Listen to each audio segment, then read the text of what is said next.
விறுவிறுப்பாக நடைபெற்று வரும் மதுரை அலங்காநல்லூர் ஜல்லிக்கட்டு போட்டி குறித்து எமது செய்தியாளர் முத்துகிருஷ்ணன் தரும் கூடுதல் தகவல்களை தற்போது பார்க்கலாம்.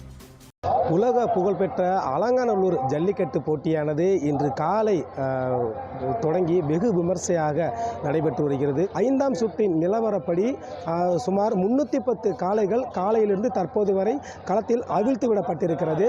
மாடுபிடி வீரர்களை பொறுத்தமட்டில் 200 மாடுபிடி வீரர்கள் விளையாண்ட பின்பு 5வது சுற்றுக்கு தேர்வு செய்யப்பட்ட மாடுபிடி வீரர்கள் மும்மரமாக களத்தில் விளையாடி வருகின்றனர். இன்று காலையிலிருந்து தற்போது உள்ள நிலவரப்படி 200க்கும் மேற்பட்ட மாடுபிடி வீரர்கள் தேர்வு செய்யப்பட்டு களத்தில் விளையாடி இருக்கிறார்கள்.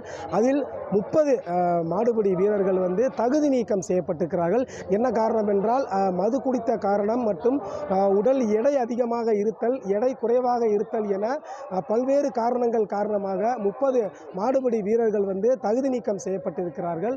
அதே போல காளைகளை பொறுத்தவரை 1200 காளைகள் தேர்வு செய்யப்பட்டிருக்கிறது. தற்போதைய நிலவரப்படி 310 காளைகள் களம் காண்கின்றிருக்கிறது. அதே போல வாடிவாசலில் பின்புறம் பிற வாடிவாசல் வழியாக காளைகள் ஒவ்வொன்றாக தொடர்ந்து வரிசைப்படுத்தி அனுப்பப்பட்டு வருகிறது. அப்போது வாடிவாசலில் களத்தில் இறக்கி விடுவதற்கு முன்பாக கால்நடை மருத்துவர்கள் முறையாக பரிசோதனை செய்யப்பட்ட பின்புதான் வாடிவாசலில் காளைகள் அவிழ்த்து விடப்பட்டிருக்கிறது.